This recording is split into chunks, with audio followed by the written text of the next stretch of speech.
The emergency alarm echoed through the Galactic Council chambers. Ambassador Vrel of the Korathi Empire rushed through the tall doors, his forearms trembling slightly. He had never heard that alarm before, not in his 40 years of service. The council chamber was already full. Representatives from 200 species filled the curved rows of seats. Everyone was talking at once. The sound was deafening. Vrel made his way to his seat and turned to his assistant. "What happened?" he asked. "The humans," his assistant said quietly. Vrel felt his blood run cold. Leaving?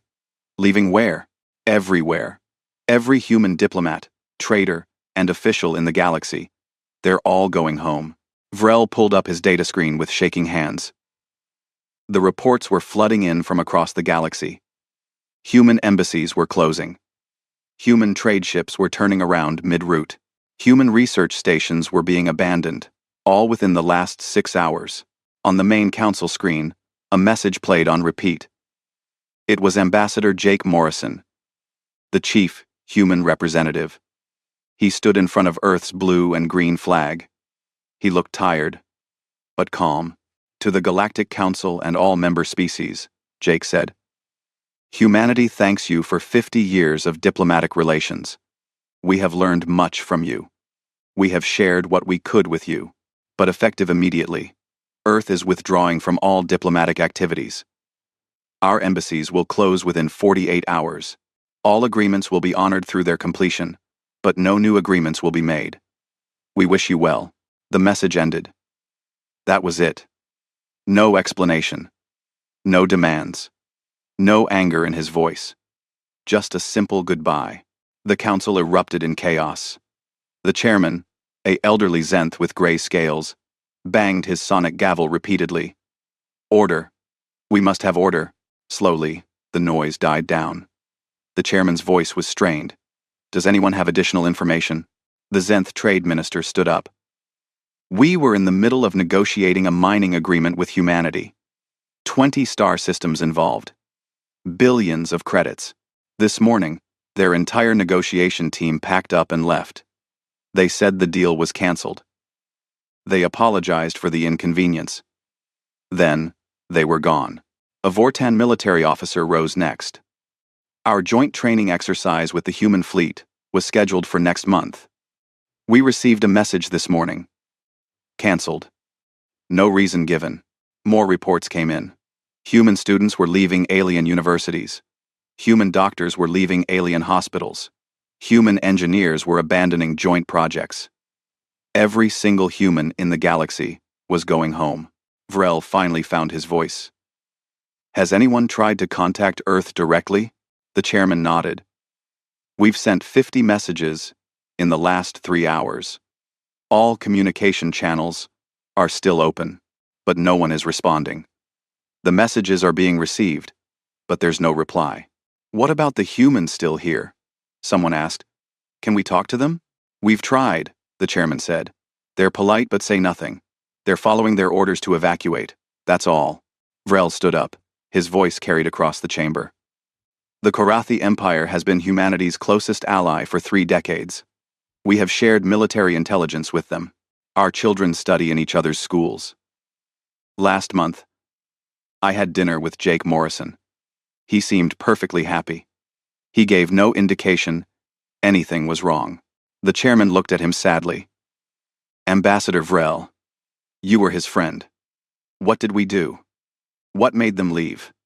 "Oh." Vrel sat down slowly. "I don't know. I truly don't know." For the next 4 hours, the council reviewed everything.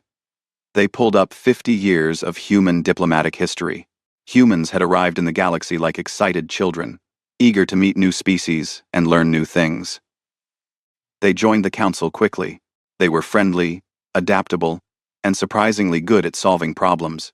Humans became mediators when other species had disputes. They were neutral, fair, and patient. They helped negotiate peace treaties. They opened trade routes. They shared their art, music, and culture freely. They were model citizens, the Zenth minister said. Better than most species that have been here for centuries. They never complained, another ambassador added. Even when other species were rude to them, even when they were excluded from certain councils because they were so young. The Vortan officer pulled up military records. Their fleet was small, but effective. They helped us patrol trade routes. They fought pirates alongside us. They lost ships defending our colonies. They bled for this council. Vrel felt sick. His people loved humans.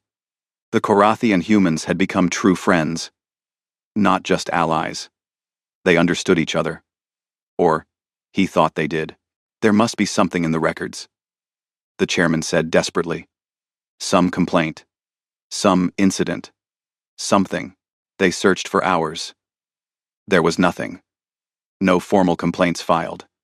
No angry messages. No warnings. 50 years of peaceful cooperation.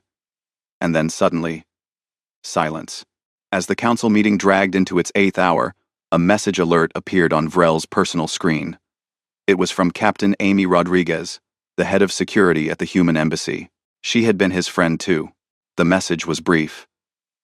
Vrel, I'm sorry I can't explain more. Please know that this isn't about anger. We're not mad at you or the Korathi people. We're not mad at anyone. Humanity has just decided it's time to take a different path. I hope you understand someday. Take care of yourself, my friend. Amy. Amy. Vrel read it 3 times. Then he stood and interrupted the chairman. I just received a message from Captain Rodriguez. She says they're not angry with us. Then why are they leaving? The Zenth minister demanded. She says humanity is taking a different path, Vrel said quietly. What does that mean? Someone shouted. What path? No one had an answer. The meeting continued late into the night, but nothing was resolved. The humans continued their evacuation exactly as planned. Within 48 hours, the last human diplomat left the council homeworld. Vrel stood at the spaceport and watched Amy's ship lift off. She had waved to him from the boarding ramp, a sad smile on her face. Then she was gone. The galaxy suddenly felt much larger and lonelier. For 50 years, humans had been everywhere. Their laughter in the corridors, their strange food in the cafeterias, their bizarre human humor that took decades to understand but was somehow endearing. Now, there was just silence. And a growing sense of dread that something very important had just changed. The galaxy didn't understand what had happened, but every ambassador, every leader, every military officer felt it in their bones. They had just lost something precious. And they didn't even know why. 3 weeks had passed since the humans left. The galaxy was trying to adjust, but it wasn't easy. Trade routes that humans had managed were falling into chaos. Piracy was increasing.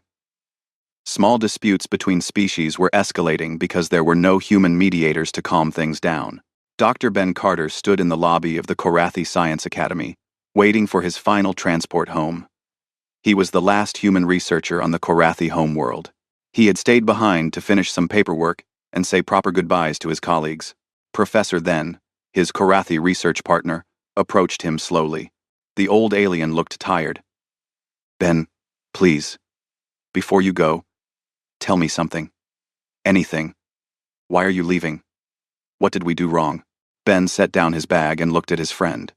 They had worked together for 5 years studying cosmic radiation patterns. They had published 7 papers together. They had shared meals and stories, then had been at his wedding ceremony via video link. Then, you didn't do anything wrong, Ben said gently. Your people have been wonderful to us. The Korathi are humanity's truest friends in the galaxy. Well, then why? Ben's voice broke slightly. If we're friends, why won't you tell us what's happening? Ben was quiet for a long moment. Because humanity has simply chosen a different path. We just decided that diplomatic participation in galactic affairs isn't working for us anymore. That makes no sense, Ben said. You were good at diplomacy. Everyone respected you. Ben smiled sadly. Being good at something doesn't mean you should keep doing it forever. He picked up his bag. I have to go. But then, remember this. Humanity wishes the galaxy well. We really do. They hugged, which was awkward because Then had 4 arms. Then, Ben walked to his ship and left. Then, stood in the empty lobby for a long time after he was gone. The confusion was galaxy-wide. But confusion was turning into something else. Something darker. On the bridge of the Galactic Defense Force flagship, Commander Ryan Foster stared at the reports coming in from the frontier regions. His antenna stalks were rigid with stress. "Get me the chairman." Now. Within minutes, he was in a video conference with the Galactic Council Emergency Committee. "Sirs, we have a situation. 3 separate hostile species have gone dark." The chairman leaned forward. "What do you mean, dark?"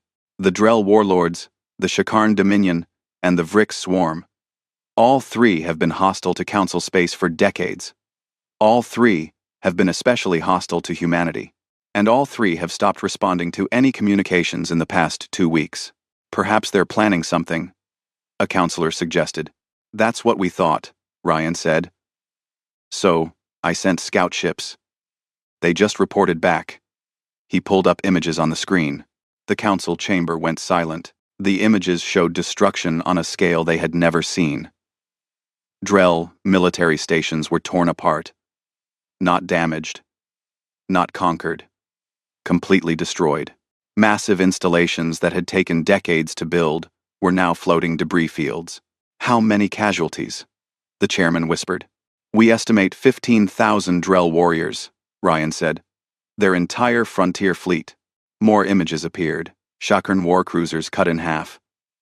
Vrix hive ships, which were supposed to be nearly indestructible, cracked open like eggs. The precision was terrifying. Every shot had hit exactly where it needed to, for maximum damage. "Who did this?" someone asked. But they all knew the answer. "The weapon signatures are human," Ryan confirmed. "The tactics are human. The thoroughness is human." "But we would have seen human ships," the chairman protested. "We have monitoring stations throughout that region." "Our stations detected nothing," Ryan said quietly. "No ships. No energy signatures. Nothing. The humans did this without us seeing them do it." A Vortan admiral stood up, his face pale. "Are you telling us that humanity destroyed 3 hostile civilizations in 2 weeks? And we didn't even know they were doing it?" "That's exactly what I'm telling you," Ryan said. The implications crashed over the council like a wave. For 50 years, humans had worked alongside them. They had shared military technology. They had coordinated defense operations. The council thought they knew human capabilities. They knew nothing. "The timing can't be a coincidence," Vrell said slowly. "They withdrew from diplomacy. Then immediately attacked their enemies. They weren't talking to us because they were busy doing this."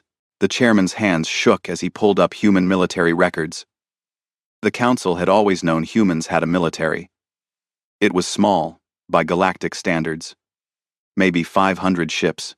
Enough to defend their territory and help with anti-piracy operations. Nothing threatening. "Where did they get the ships to do this?" the chairman asked. "We've monitored Sol's system. We know what they have." Agent Lisa Park's final report was pulled up on screen. Lisa had been humanity's top intelligence operative, working with Council security forces. Her last report from 4 weeks ago was routine. Piracy patterns in the Outer Rim. Nothing unusual. She had closed her report with a cheerful note, wishing everyone well. "She knew," someone said. "She was working with us, while knowing humanity was planning this." A Zenth intelligence analyst spoke up hesitantly. "Sirs, I've been reviewing our surveillance of Sol system. We have monitoring satellites, watching Earth's space territory. They send us regular reports. And," the chairman prompted, "the reports show nothing unusual. Normal civilian traffic, no military buildup. But," he paused, "I decided to check the raw data feeds from the satellites themselves, not just the processed reports." "What did you find?" "The satellites are still there. Still functioning. But the data they're sending us is fake. It's very good fake data. But it's a loop. They're showing us what we expect to see, not what's actually there. The council chamber erupted. How long? The chairman demanded. How long has this been happening? Based on the pattern analysis, at least 15 years, the analyst said. Maybe longer. 15 years. Humans had been hiding their true activities for 15 years. They had been smiling, negotiating, serving on committees, all while secretly building something the council couldn't even imagine. Ambassador Vrel felt like he was falling. He had trusted Jake Morrison. They had been friends. Or so he thought. How much of it had been real? How much had been performance? Pull up all records of human military intervention, the chairman ordered. The records appeared. Humans had helped fight pirates dozens of times. They had defended alien colonies from raiders. They had participated in peacekeeping operations. Every time, their forces had been professional, effective, and proportional. Look at the efficiency, Ryan said, pointing at the data. In every engagement, humans won with minimal losses. We thought they were good, but now I'm wondering if they were holding back, making it look like they were trying hard, when they were barely trying at all. Why would they do that? Someone asked. Because they didn't want us to know how strong they really were, Vrel said quietly. Everyone turned to look at him. They wanted us to think they were like us. Partners. Equals. If we had known the truth, we would have feared them. And fear would have made everything difficult. So they pretended to be weaker than they were, the chairman said. For 50 years. Not just weaker, Ryan said, studying the data. They showed us exactly what we expected to see. Strong enough to be useful. Not strong enough to be threatening. It was perfect. The meeting went on for hours. Every piece of evidence pointed to the same conclusion. Humanity had been playing a completely different game than everyone else. While the galaxy thought they were making a new friend, humanity had been quietly building something massive in secret. As the council adjourned, Vrel returned to his office. There was a message waiting for him. An old one. Sent 6 months ago, by Jake Morrison. Vrel had read it before, but now he read it again with new eyes. Vrel, thanks for dinner last night. I always enjoy our conversations. You asked me if humanity was happy with our place in the galaxy. I said yes, remember? I meant it. We are happy. But happiness and satisfaction are different things. Think about that. Vrel had thought it was just philosophical musing at the time. Now he understood. Jake had been trying to tell him. In his own way, he had been warning him that change was coming. The galaxy was finally starting to understand. They hadn't lost a friend. They had just woken up a sleeping giant. The Galactic Council met every day now.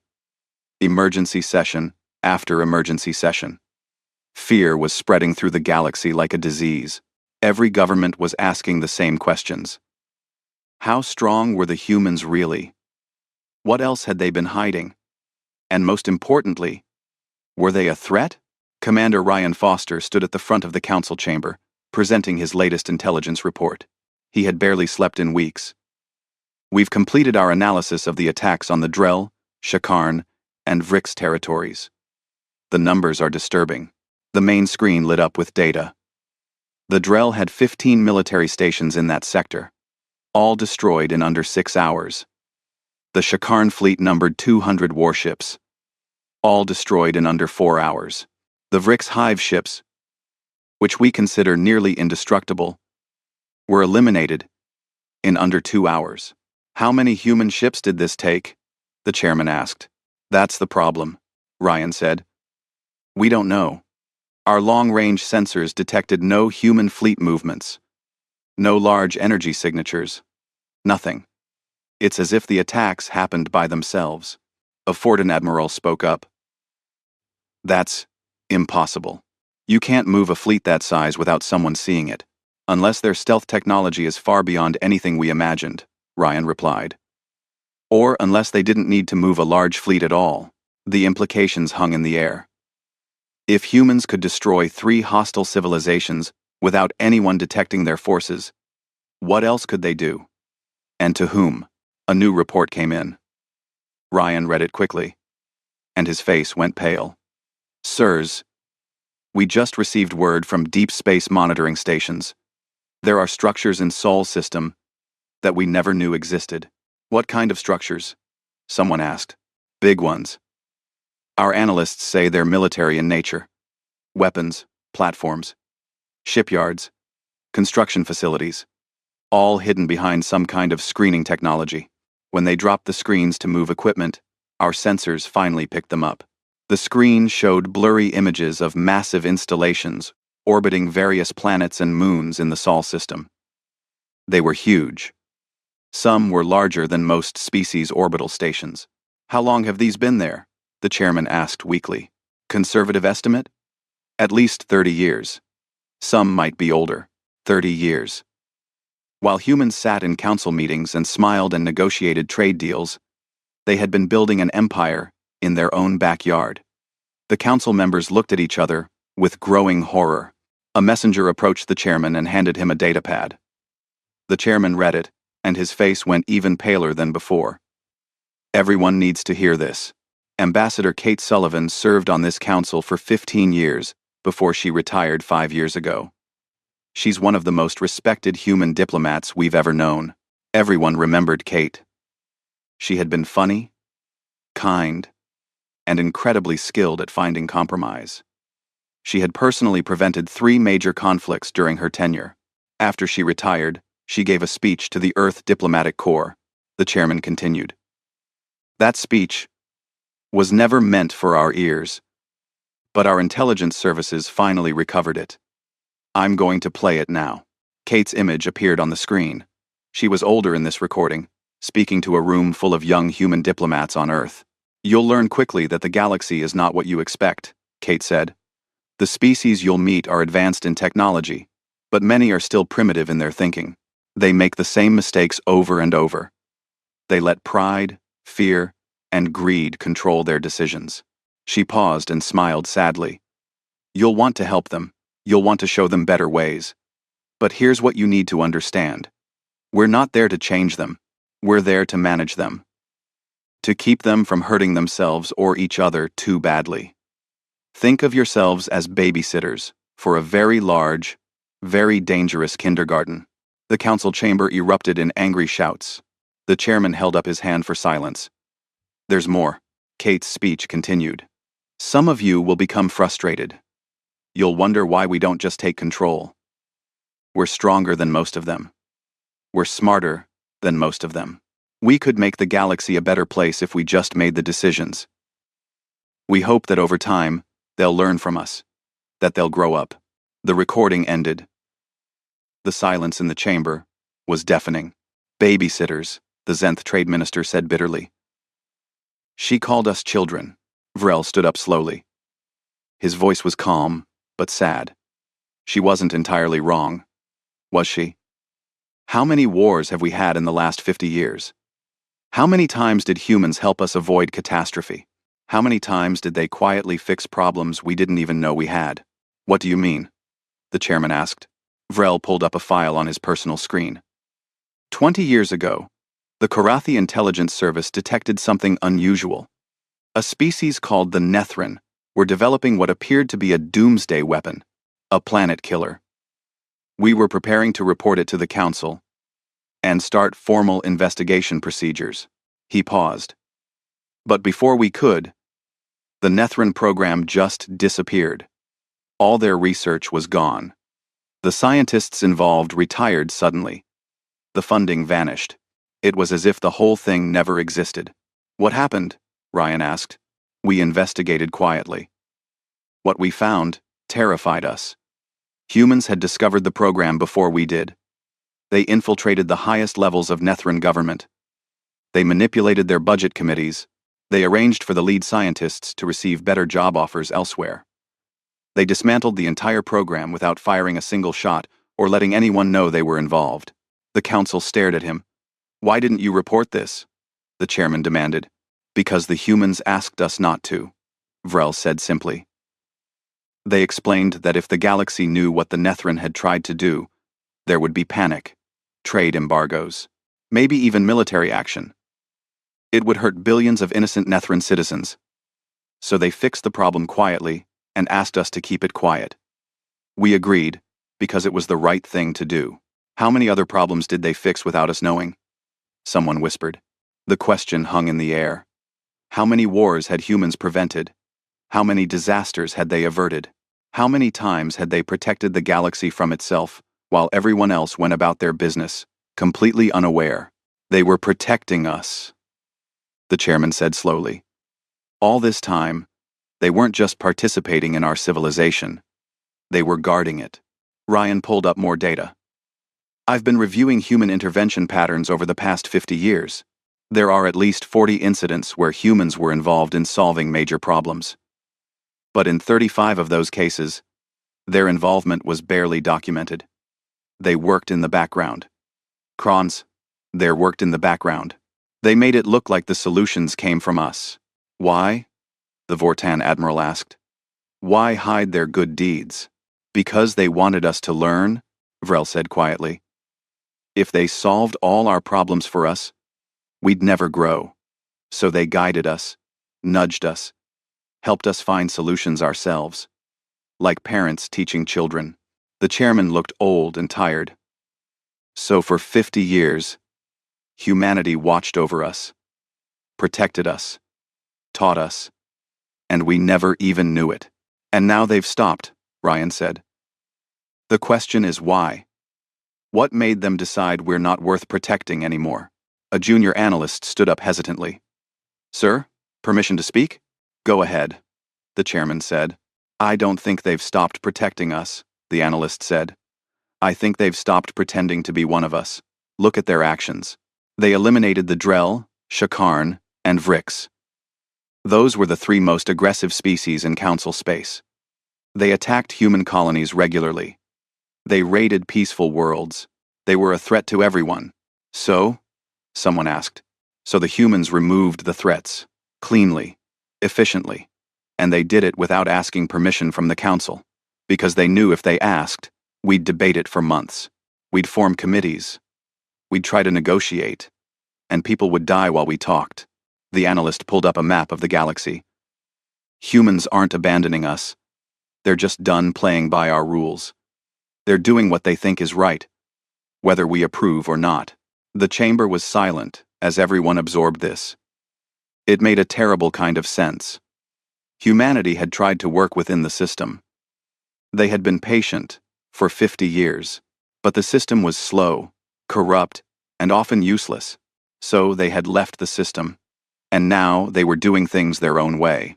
The question, Ryan said slowly, is what they plan to do next, and whether any of us can stop them if we disagree with their choices. The chairman looked around the chamber at 200 species, all looking worried and small. We can't stop them. We never could. We just didn't know it until now. Vrel thought about his friend Jake Morrison. About their last dinner together. Jake had seemed sad that night. Though Vrel hadn't understood why at the time, now he did. Jake had been saying goodbye. Not just to Vrel, but to the hope that the galaxy could be better. Humanity had given them 50 years to prove they could grow up. The galaxy had failed the test. 1 month after humanity's withdrawal, everything changed again. The message came through all channels simultaneously. Every government, every military, every news network in the galaxy received it at the same time. There was no way to block it. No way to ignore it. Captain Dan Wright appeared on screens across the galaxy. He wore a simple black uniform with no decorations. Behind him was empty space and distant stars. He looked directly at the camera with tired eyes. People of the galaxy, he said. My name is Captain Dan Wright of the Earth Defense Ship Valiant. I speak on behalf of humanity. For 50 years, we have been part of your civilization. We participated in your councils. We followed your rules. We tried to help when we could. And during those 50 years, we watched. We documented. We hoped you would change. You haven't. Dan pulled up a holographic display beside him. What you are about to see is the truth about your galactic civilization. We have removed all classifications from our intelligence files. Everything is here. Everything is real. Everything can be verified. The data began to flow. Crime after crime. Atrocity after atrocity.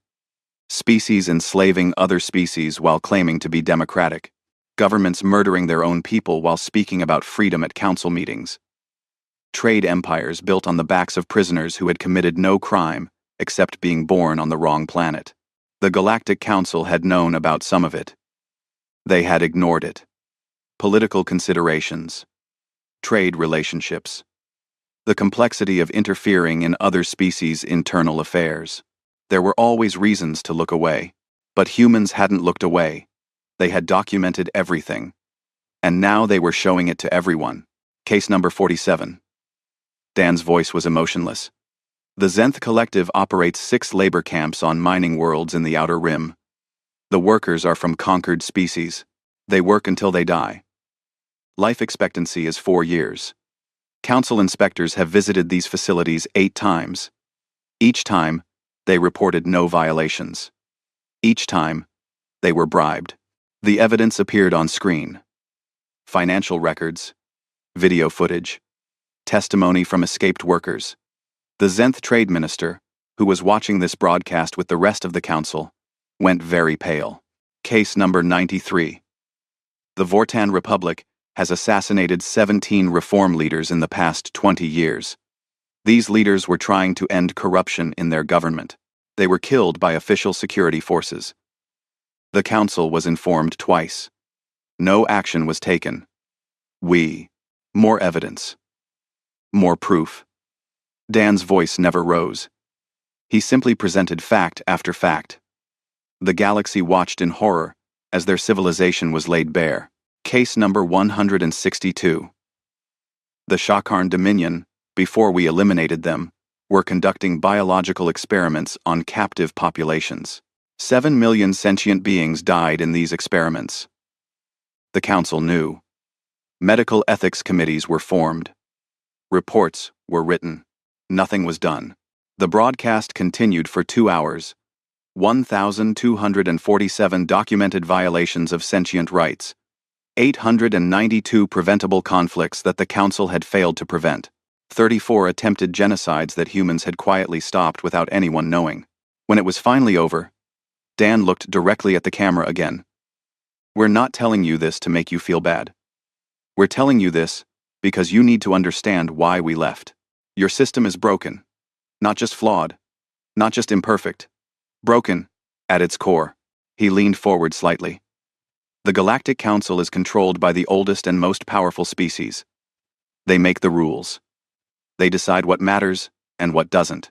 Young species like humanity are allowed to participate. But only if we don't threaten their power. Justice is available only if it's profitable. Peace is maintained only if it's convenient. We tried to change things from within. We really did. For 50 years, we proposed reforms. We wrote proposals. We served on committees. And every time, the old powers blocked us. Not with open opposition. That would be too obvious. They just delayed. Complicated. Buried things in procedure. Until everyone got tired and gave up. Except we didn't give up. We just stopped asking permission. The screen behind Dan changed. It showed the destroyed Drell stations. The shattered Shakarn fleet. The cracked Vrix hive ships. These 3 species attacked human colonies repeatedly. They killed thousands of our people. We asked the council for protection. We followed all the proper procedures. We waited for justice. And while we waited, they kept killing. So, we stopped waiting. We're not sorry we destroyed them. We're sorry it took us so long.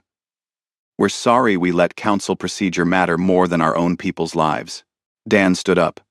Humanity is done with your system. We will not attend your councils. We will not sign your treaties. We will not pretend your civilization is something it's not. But we're not abandoning you either. We're just doing things our way now. If you want humanity's cooperation again, build something worthy of it. Build a system based on justice, not power. On truth, not convenience. On protecting the weak, not serving the strong. The broadcast ended. The galaxy sat in stunned silence for approximately 10 seconds. Then, everything exploded. Within hours, protests erupted on 100 worlds. Young species who had been oppressed by the system saw hope. They had evidence now. Proof of the crimes committed against them. Proof that the Council had known and done nothing. Within days, governments began to fall. The Zenth Collective's leadership was overthrown by their own military. The Vortan Republic faced civil war. Dozens of smaller species demanded justice for decades of abuse. The Galactic Council tried to maintain order. They declared the human broadcast illegal. They claimed the evidence was fake. They sent security forces to suppress protests. It didn't work. The evidence was too thorough. The crimes were too obvious. And the young species of the galaxy had finally had enough. Ambassador Vrel watched his civilization tear itself apart from his office window. Fires burned in the city below. Korathi protesters demanded that their government break ties with the Council. Some were calling for alliance with humanity. Others were calling for revolution. His communication console beeped. A message from Jake Morrison. Vrel hesitated, then opened it. Vrel, I know you're watching your world burn. I'm sorry. We didn't want this. But we couldn't stay silent anymore. The truth had to come out.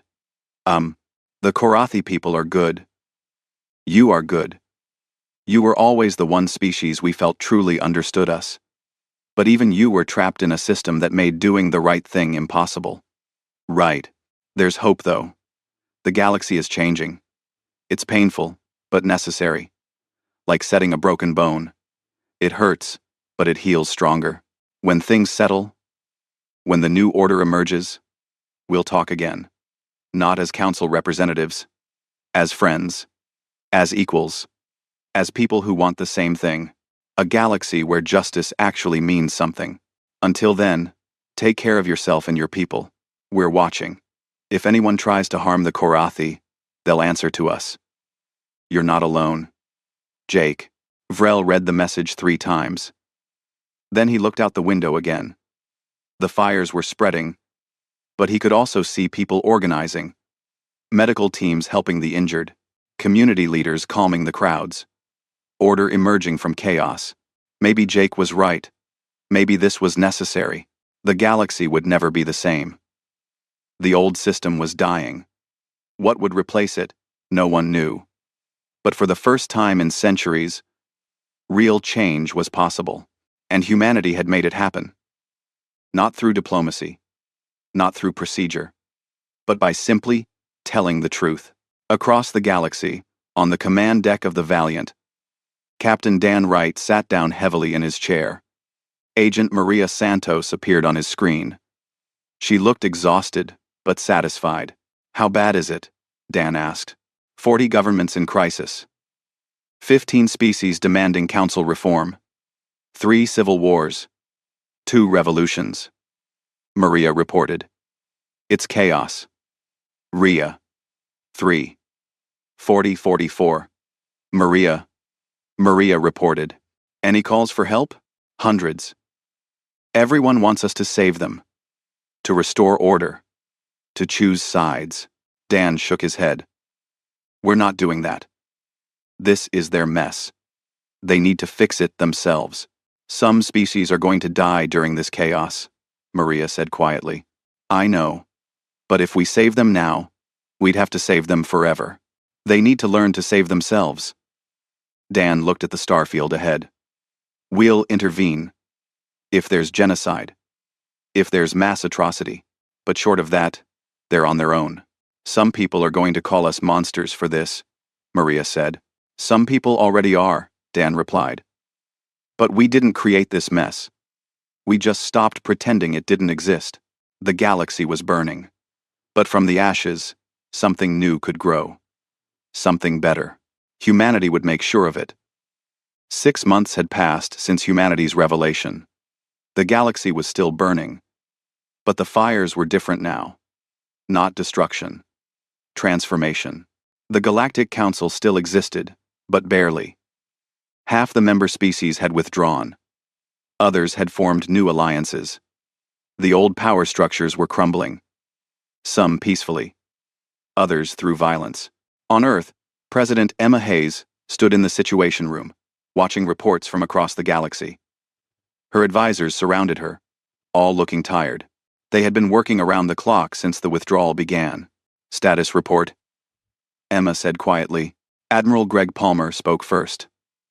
Militarily, we remain unchallenged. 3 minor species attempted to probe our defenses in Sol system. They were warned once, then disabled. No casualties on either side. They got the message. Diplomatically? Emma asked. Secretary Linda Morris pulled up a screen. We've received 417 requests for formal talks. 62 species want to form new alliances with us. 33 want us to help them with internal reforms. 21 want protection from their neighbors. And our response?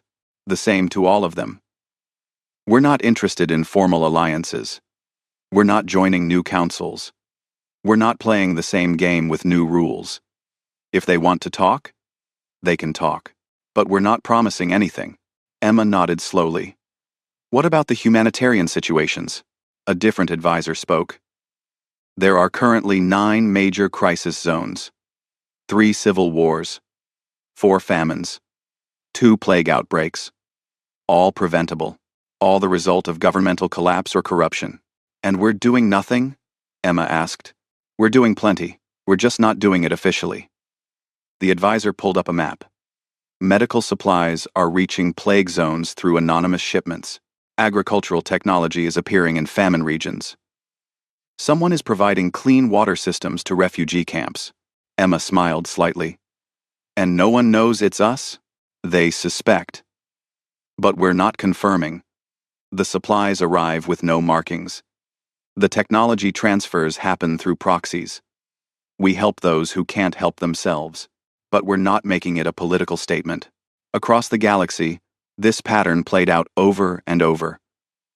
A struggling colony world would wake up to find a shipment of power generators. No note, no demands. Just help when it was needed most. A young species trying to rebuild after revolution would discover their data networks mysteriously repaired. Their communication satellites suddenly working again. Anonymous gifts that appeared exactly when needed. Humanity was keeping its promise. They wouldn't participate in galactic politics, but they wouldn't abandon those who truly needed help. On the Korathi homeworld, Ambassador Vrel stood in the newly reformed Korathi Assembly. His people had restructured their entire government in the past 6 months. Out with the old corruption. In with transparency and accountability. It had been painful. Some of the old leadership had fought back. There had been violence. But the Korathi people had won. They had built something better. Vrel's communication console chimed. A message from Earth. From Jake Morrison. The first direct communication in 6 months. Vrel, I've been watching your people. I'm proud of what you've accomplished. You didn't wait for permission. You didn't ask for help. You just did what needed to be done. That's what we've been waiting to see. The Korathi government has requested formal talks with Earth. I've been authorized to respond. We accept. Not as council members. Not as allies in the old sense. But as partners. As equals. As people who share the same values. I'll be arriving on your world next week. Let's have dinner. As friends. And let's talk about the future. A real future. Not the pretend one we had before. Jake. Vrel felt tears in his eyes. His people had passed the test. Humanity was willing to talk again. But the Korathi weren't the only ones changing. Across the galaxy, young species were reforming, building new systems, learning to solve their own problems. Some failed. Some struggled. But they were trying. And humanity watched. Always watching. Captain Chris Rodriguez commanded a stealth patrol along the frontier. His ship, the Ranger, was invisible to almost all sensors. His mission was simple. Observe. Report. Intervene only if necessary. Captain, we're picking up distress signals from the Vortan border colonies, his tactical officer reported. Chris pulled up the data. A Vortan warlord was attacking civilian transports. The reformed Vortan government had asked him to stop. He had refused. Now he was killing innocent people to make a point. Time to intercept? Chris asked. 14 minutes at maximum speed. Do it. Broadcast a warning on all channels. This is Earth Defense Ship Ranger. You are attacking civilian vessels. Cease immediately, or you will be disabled. The Vortan warlord's response was crude and insulting. He didn't believe humans would actually interfere. He thought the withdrawal meant humanity didn't care anymore. He was wrong. 12 minutes later, the warlord's flagship was drifting in space, all weapons destroyed, engines disabled, but life support intact. His crew was alive, but powerless. The civilian transports were safely on their way. Chris broadcast a final message. This is Captain Rodriguez. Let this be clear to everyone in the galaxy. Humanity is not participating in your politics. We're not joining your councils. We're not choosing sides in your wars. But we will not allow atrocities. We will not allow the strong to prey on the weak. You want to fight each other? That's your business. But you harm civilians, you answer to us. The message spread across the galaxy within hours. Humanity's new role was becoming clear. They weren't rulers. They weren't members of any alliance. They were something else. Guardians. Enforcers. The line that couldn't be crossed. Some species hated it. They called humanity arrogant. Self-appointed judges. Who gave them the right to decide what was acceptable? But other species were grateful. For the first time in centuries, there was a real deterrent against the worst crimes. Pirates thought twice before attacking. Warlords reconsidered their plans. Corrupt governments knew they were being watched. The galaxy was changing. Not quickly, not easily, but really changing. On Earth, in a quiet garden behind the diplomatic complex, Jake Morrison sat on a bench. He was reading messages from across the galaxy. Some angry, some grateful, some confused. His tablet chimed. A personal message from Vrel. Jake opened it and smiled. Jake, I understand now. I understand why you left. Why you stayed silent for so long. You were waiting for us to grow up, to take responsibility for ourselves, to stop expecting you to fix everything for us. Thank you for having faith that we could, even when we didn't have faith in ourselves. I'll see you next week. Dinner is on me. Your friend, Vrel. Jake looked up at the sky. Somewhere up there, the galaxy was struggling through its rebirth. It would take years, maybe decades. Some species wouldn't make it. Others would thrive. But humanity had done what it set out to do. They had stopped pretending. They had told the truth. They had forced the galaxy to confront its own failures. Now it was up to the galaxy to decide what came next. A young diplomat approached Jake's bench. Ambassador Morrison? President Hayes wants to see you. The Korathi aren't the only ones asking for talks. We're getting legitimate requests from 15 other species. Reformed governments. New systems. They want to build something better. When the Tencha gathers Y folders Y. Jake stood up slowly. Tell the president I'll be there in 10 minutes. And pull together a team. Real reformers. People who actually care about making things better, not just people who are good at politics. What are we building, sir? The young diplomat asked. Jake smiled. Not a council. Not an alliance. Something new. A coalition of species who actually believe in justice. Who will hold each other accountable. Who will do the right thing, even when it's hard. Will it work? I don't know. But we're going to try. And this time, we're not doing it alone. We're doing it with partners who proved they deserve the name. The young diplomat left. Jake stood in the garden for one more moment, looking at the stars. 50 years ago, humanity had gone to the stars hoping to find friends. They found something else. A galaxy that needed more than friendship. It needed truth. It needed accountability. It needed someone willing to say no. So humanity had said no. And in doing so, they had given the galaxy the greatest gift possible. The chance to be better. Not through force, not through conquest, but through example, through truth, through refusing to accept injustice just because it was convenient. Jake walked back into the complex. There was work to do. A galaxy to help rebuild. Not as rulers, not as masters, but as partners with those who earned it. The withdrawal was over. A new chapter was beginning. And this time, humanity wouldn't be alone in writing it. Across the galaxy, on 1,000 worlds, people looked up at their own skies and wondered what came next. The old order was gone. The future was uncertain, but for the first time in living memory, it felt like the future could actually be better. And somewhere in the dark between the stars, human ships watched and waited, ready to help those who helped themselves, ready to stop those who preyed on the weak, ready to build something worthy of the galaxy they had always hoped to find. The galaxy had panicked when humanity broke off all diplomacy. But panic had turned to chaos. Chaos had turned to change. And change, painful as it was turning into hope. The experiment wasn't over. It was just beginning. And humanity would see it through.